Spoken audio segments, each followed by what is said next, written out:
অল্প কিছু উপকরণ দিয়ে কম সময়ের মধ্যে এইভাবে একবার পেঁপের রেসিপিটা বানিয়ে দেখতে পারেন। আশা করি ভালো লাগবে। নমস্কার বন্ধুরা, রূপাস কিচেনে সবাইকে স্বাগতম।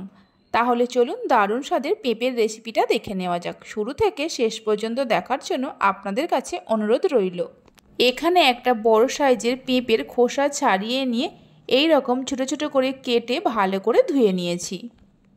কড়াতে কিছুটা জল নিয়ে গ্যাসের ওপর গরম করতে বসিয়ে দিয়েছিলাম। জল হালকা গরম হলে কেটে রাখা পেঁপেগুলো জলের মধ্যে দিয়ে দেব।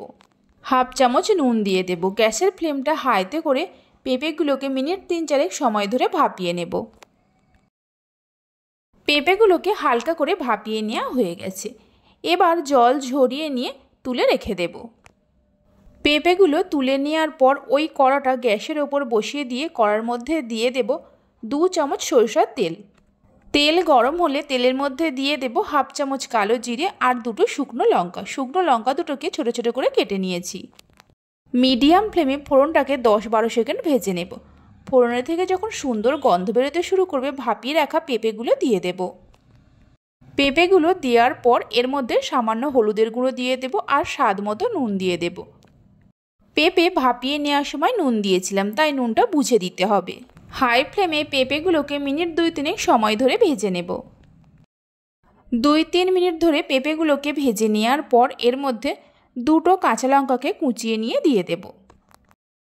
তবে ঝালটা আপনারা নিজেদের স্বাদ অনুসারে ব্যবহার করতে পারেন। সামান্য চিনি দিয়ে দেব। সব শেষে 2 চামচ পোস্ত দিয়ে দেব। পোস্তর পরিমাণটা আপনারা চাইলে আর একটু বাড়িয়েও দিতে পারেন। সব কিছুকে খুব ভালো করে মিশিয়ে নেব। সব কিছুকে ভালো করে মিশিয়ে নেওয়ার পর গ্যাসের ফ্লেমটা লোতে করে মিনিট 3-4 সময়ের জন্য ঢাকা দিয়ে দেব। 4 মিনিট পর ঢাকা খুলে গ্যাসের ফ্লেমটা হাইতে করে আরও মিনিট 2-3 সময় ধরে পেঁপেগুলোকে ভেজে নেব। গরম ডাল ভাতের সঙ্গে পেঁপের এই রেসিপিটা থাকলে আর অন্য কিছুর প্রয়োজন পড়বে না। দেখুন পেঁপেগুলো খুব সুন্দরভাবে সেদ্ধ হয়ে গেছে।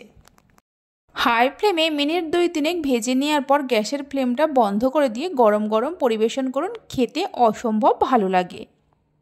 এইভাবে একবার রেসিপিটা বাড়িতে বানিয়ে দেখতে পারেন। আশা করি আপনাদেরও ভালো লাগবে। আমার রেসিপি যদি আপনাদের ভালো লেগে থাকে অবশ্যই একটা লাইক করবেন, বন্ধুদের সঙ্গে শেয়ার করবেন। ভালো লাগলে চ্যানেলটি সাবস্ক্রাইব করে পাশে থাকা বেল আইকনটি প্রেস করবেন নতুন রেসিপির আপডেট সবার আগে পাওয়ার জন্য। তাহলে চলুন ভিডিওটা আমি এখানেই শেষ করছি। আপনারা সবাই ভালো থাকবেন, সুস্থ থাকবেন। ধন্যবাদ।